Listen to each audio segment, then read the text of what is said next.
Dr Daouda Ferdinand Sigui a toujours souhaité travailler dans le privé. Après une expérience dans des cliniques, il se lance dans la réalisation de son rêve et est aujourd'hui le promoteur de la clinique Saint-Jérémy. Exercer une médecine privée et de qualité est pour Dr Sigui une manière aussi de servir la nation burkinabé. Le plus grand challenge, c'était d'avoir le bâtiment. Là aussi, ça n'a pas été facile. Il faut s'endetter, il faut mobiliser toutes ses ressources, courir un peu partout, demander de l'aide un peu partout, et avoir un soutien aussi familial. Et c'est ainsi que j'ai pu avoir le bâtiment. Ensuite, j'ai juste commencé ici avec ce bureau que vous voici qui est toujours là, l'ordinateur et puis un échographe. Ça, c'était la base. Ensuite, j'ai travaillé et puis ça m'a permis d'installer tous les autres secteurs de la clinique.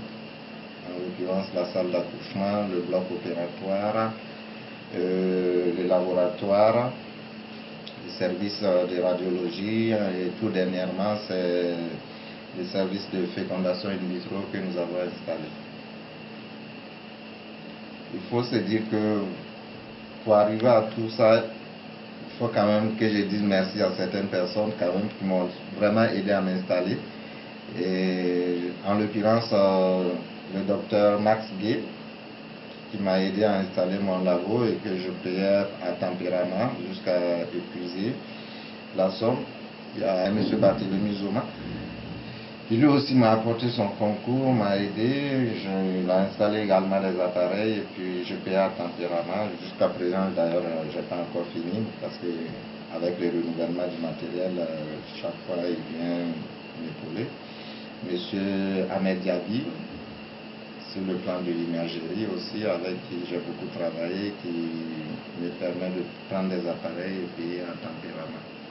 Depuis 2010-2011, il va à son rythme en s'améliorant progressivement dans ce choix qu'il a fait.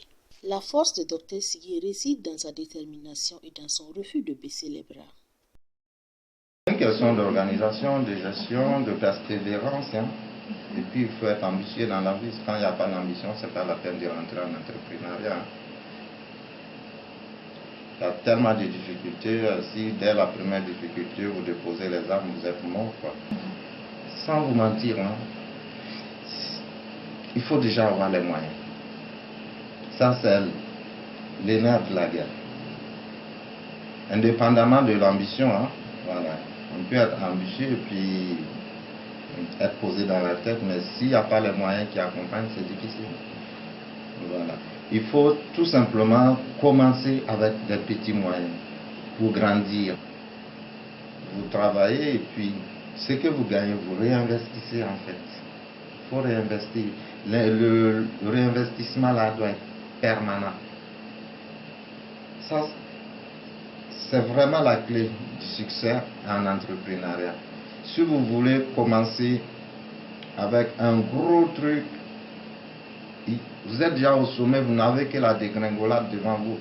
Commencez toujours petit et grandissez doucement, doucement, doucement. Et faites de l'extension doucement, doucement.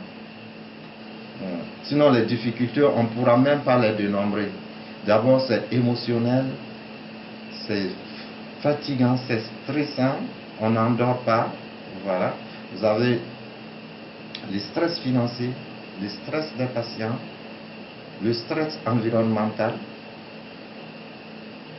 Si vous n'êtes pas prêt à passer par toutes ces étapes-là, parce que ça va vous critiquer de gauche à droite, malheureusement, c'est souvent même vos confrères qui vont vous dénigrer. Voilà. Donc, si vous n'avez pas la tête haute, si vous n'êtes pas fort là, vous n'allez pas avancer. Du côté soutien étatique, il n'y en a pas, ça n'existe pas. La troisième difficulté, c'est la protection de vos équipements que vous avez acquis. On a un courant qui est instable. Vous pouvez investir des millions et avec les hautes tensions, les basses tensions là, ça va vous emporter tout. Moi j'ai un appareil d'échographie 3D que j'avais payé très cher. C'est parti en l'air comme ça.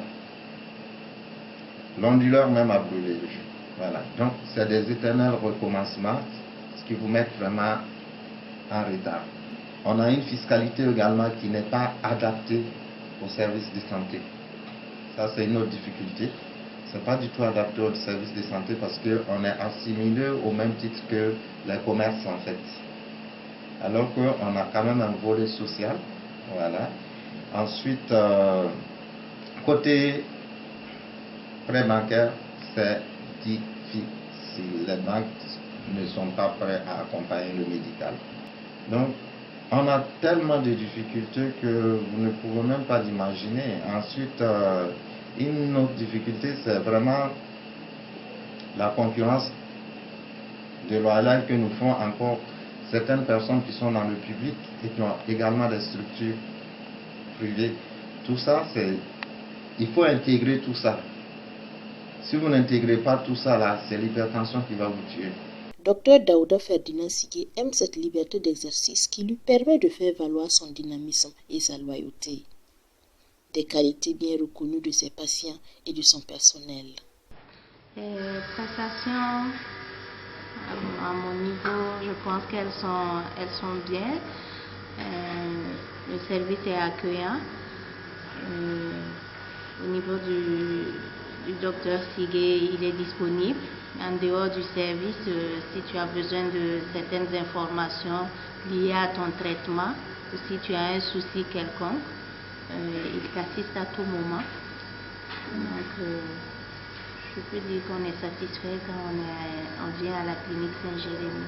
Le grand patron, si je peux me le permettre, est pratiquement l'un des médecins que j'ai rencontré qui nous prend comme au-delà de la collaboration comme ses petits frères, sans protocole pour l'aborder, et très sympa, et dans l'ensemble, un bon conseiller pour nos jeunes médecins.